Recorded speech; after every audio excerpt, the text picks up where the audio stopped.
கர்த்தராகிய இயேசுவின் உன்னத நாமத்தில் அன்பானவர்களே, உங்களை வாழ்த்துகிறோம். ஆண்டவராகிய இயேசு கிறிஸ்துவினுடைய கரம் உங்களை தொட்டு உங்கள் இதயத்தின் விண்ணப்பங்கள் எல்லாம் அதிகமாக அவர் கொடுத்து அவர் மகிமைப்படுவாராக. எப்பொழுதும் ஜெபியுங்கள். வாய்ப்பு கிடைப்பதெல்லாம் தனிமையில் சென்று வேதத்தை வாசியுங்கள். ஆண்டவர் அவருடைய வார்த்தை வழியாய் தன்னை உங்களுக்கு அற்புதமாய் வெளிப்படுத்துவார். 147ஆம் சங்கீதத்தில் 3வது வசனம், இருதயம் நொறுங்குண்டவர்களை குணமாக்குகிறார், அவர்களுடைய காயங்களை கட்டுகிறார். எத்தனை அற்புதமுள்ள தகப்பன்!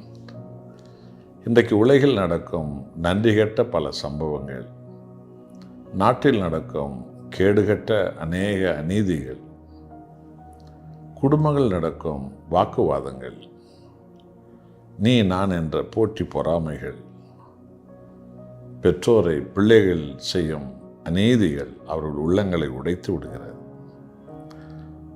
தேசத்து சம்பவங்கள் ஜனங்களுடைய சமாதானத்தை உடைத்திருக்கிறது. சண்டாளர்கள் எங்கும் தலைவிரித்து ஆடுகிறதுனால சமாதானங்கள் உடைக்கப்பட்டிருக்கிறது. ஆனால் சர்வத்தை உண்டாக்கின தேவன் சிங்காசனத்திலிருந்து அவர் செயல்படுகிறார். அவர் இருதயம் நொறுங்குண்டவர்கள் காயங்களை கட்டுகிற தேவன். ஆமாம் நண்பானவர்களே, ஒவ்வொரு தனி மனித வாழ்விலும் அவர் ஒவ்வொருடைய இதயத்தின் காயங்களை கட்டுகிறவர். அவர் ஒவ்வொருடைய வாழ்க்கையில் உள்ள நோய்களை நீக்குகிறவர். ஒவ்வொருடைய கண்ணீரை துடைக்கிற கர்த்தர். அவரை தேடுகிறவர்கள் வாழ்க்கையில் மகிமையானவைகளை கொண்டு வருகிற கர்த்தர். அவருடைய சமூகத்தை நாம் நாடி ஜெபிக்கும் பொழுதெல்லாம், அப்பா பிதாவே என்று தேடும் போதெல்லாம் நம்மை தள்ளாத தேவன், நாம் ஆராதிக்கிற தேவன். ஆகவே என் அன்பான தேவஜனமே, உங்கள் இருதயம் கலங்காது இருப்பதாக. நீங்கள் வேலை செய்கிற இடத்திலோ, தொழில் பார்க்குற இடத்திலோ, நீங்கள் உறவினர்கள் மத்தியிலேயோ, நீங்கள் நேசித்த நண்பர்கள் மத்தியிலேயோ நீங்கள் காயம் பட்டிருக்கலாம் உள்ளத்தில். கர்த்தர் இயேசு அந்த காயங்களை கட்டி எழுப்புகிற தேவன் அவர் ஒருவரே.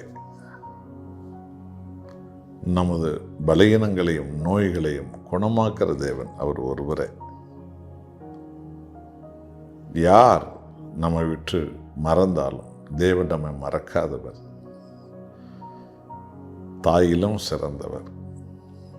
ஆகவே நண்பானவர்களே, அந்த கர்த்தரை நாம் பற்றி கொள்வோம். அவரை எல்லாவற்றுக்கும் மேலாக விசுவாசிப்போம். நீங்கள் வெட்கப்பட்டு போவதே கிடையாது. ஒப்பு கொடுப்போமா? நாம் ஜெபம் செய்வோம்.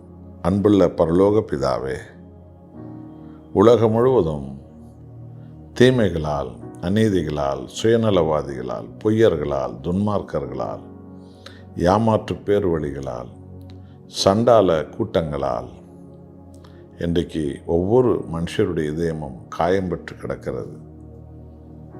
பிள்ளைகளுடைய நன்றிகெட்டத்தனம் பெற்றோர்கள் உள்ளங்களை காயப்படுத்துகிறது. கணவன் மனைவி உறவில் ஒரு தீமை, ஒரு கேடு காயப்படுத்துகிறது.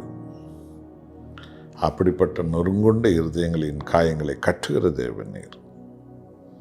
தேவனை ஒவ்வொருடைய நோய்களையும் ஆண்டவரே நீர் தாமே ஆற்றுகிற தேவன், நீர் ஆசீர்வதிக்கிற தேவன், அற்புத சுகத்தை கட்டளிடுகிற தேவன். என்னோடு ஜெபிக்கிறவர்களுக்கு அப்படியே நீ செய்கிறீர். உம் நாமம் மகிமைப்படுவதாக.